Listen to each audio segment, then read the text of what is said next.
É inacreditável, não dá para acreditar. E o torcedor São Paulino tem todo o direito de reclamar, de reivindicar, de se manifestar. O São Paulo tomou uma sapatada do Fluminense, cara, 6-0. É pro Fluminense fazer 6-0 no São Paulo? Claro que não.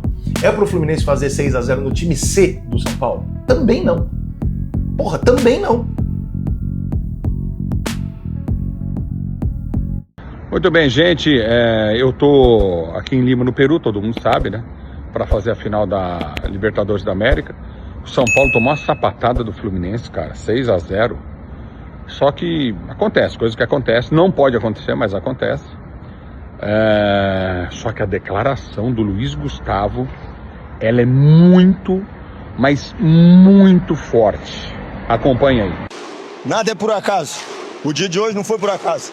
São Paulo é uma instituição que eu aprendi a amar, que eu aprendi a respeitar. Mas infelizmente, a gente tem que começar a falar a verdade.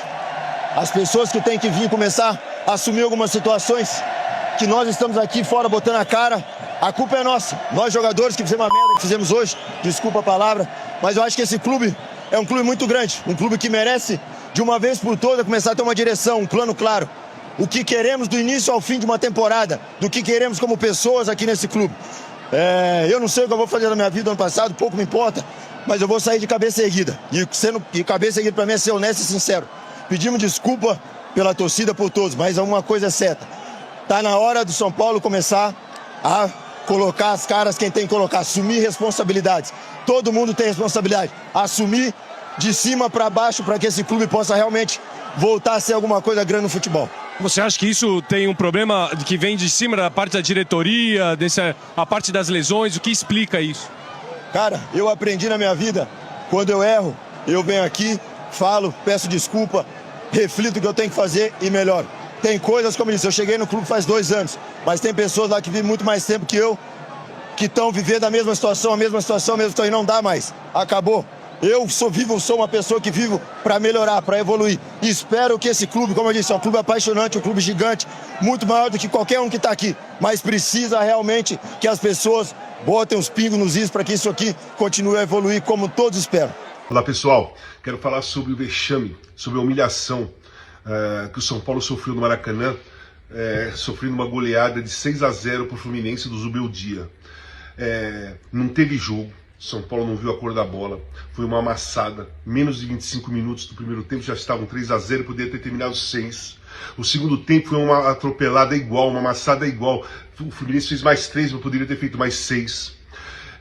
Ok, vamos justificar algumas coisas, muitos jogadores machucados, uma ausência de mais de 12, o Crespo teve que inventar um time e inventar um banco, mas não justifica a apatia do time, não justifica perder de 6-0, não justifica tomar um baile do Fluminense ou de qualquer outra equipe, né? Eu tenho certeza que o torcedor São Paulino hoje está se sentindo humilhado, está com vergonha, viu que foi um vexame, talvez o maior vexame do século que o São Paulo sofreu.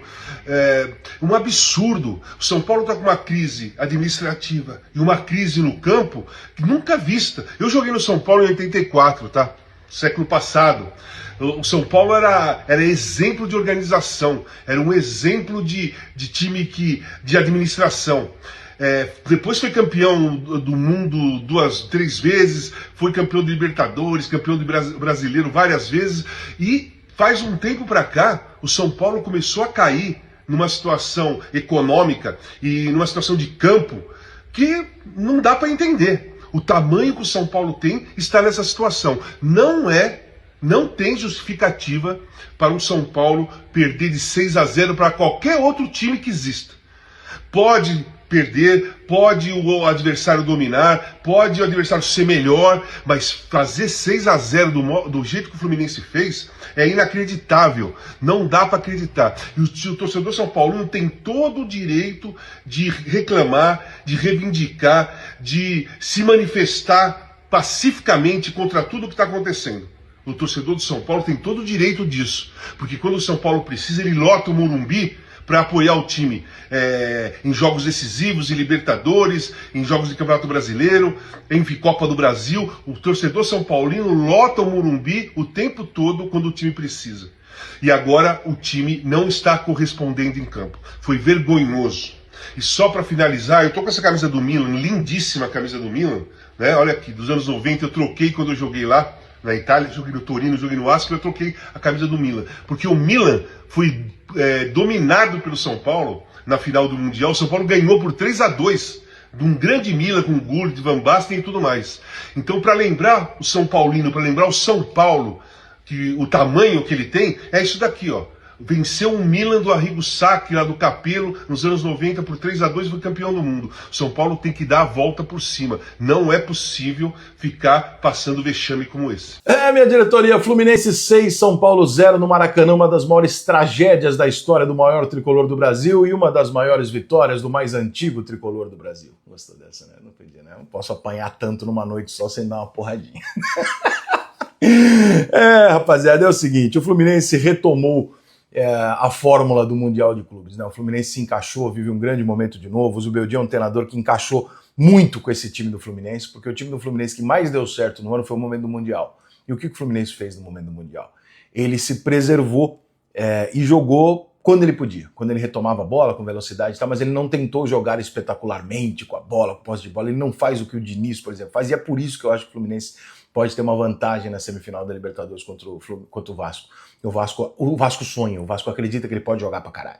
O Fluminense sabe que não, cara, olha só, minha limitação é essa, eu vou fazer o Sérgio Canóbio correr pra caralho, voltar pra ajudar pra marcar, eu vou fechar a casinha, eu vou ter meus volantes fixos aqui, eu vou ter um jogador inoperante com a camisa 9, mas ainda assim o time vai funcionar e vai conseguir. É pro Fluminense fazer 6-0 no São Paulo? Claro que não. É pro Fluminense fazer 6-0 no time C do São Paulo? Também não. Porra, também não.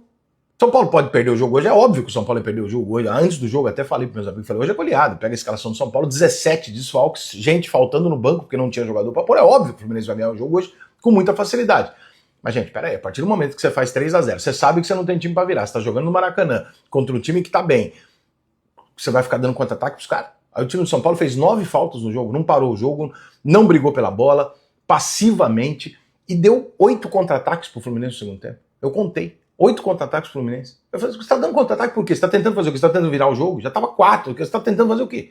Então, cara, assim, independente da qualidade técnica, os jogadores de São Paulo, eles são burros, né? Os que jogaram são burros, porque aí vocês se enfiaram na escalação de um time que tomou uma goleada histórica, porque vocês poderiam ter perdido 3-0, 4-0 e se fechado ali atrás. Mas vocês quiseram fazer a gracinha de, não, eu vou ser o herói, eu vou fazer um gol. Não vai, irmão, porque esse time você não vai fazer gol.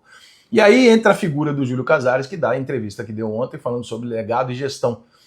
E aí no dia seguinte acontece isso. Então assim, Júlio tá virando político, tá virando um personagem político já tá virando uma coisa caricata, né? Fingir e sorrir para as câmeras como um político, como não, tá tudo bem, tá tudo sob controle e tal, sempre com uma postura muito otimista e tal, e a gente tá vendo o castelo ruim nas costas. Então assim, cadê a atitude radical? Cadê o momento da ruptura? Que você vai falar, ó, eu vou mandar alguém embora, eu vou trocar uma porra toda aqui, eu vou dar um grito aqui, eu vou fazer alguma coisa. Não, vai aparecer na coletiva talvez amanhã e vai dizer, não, porque temos pagando a dívida, porque veja bem, porque eu creio... Pô, não tem veja bem, cara. Não tem veja bem, mano. Tem hora que não tem veja bem. Por mais racional que seja, isso aqui é futebol. Então, você tem que às vezes responder como o futebol exige. Tá uma merda. Parabéns pro Fluminense pela grande goleada e puta que pariu, São Paulo.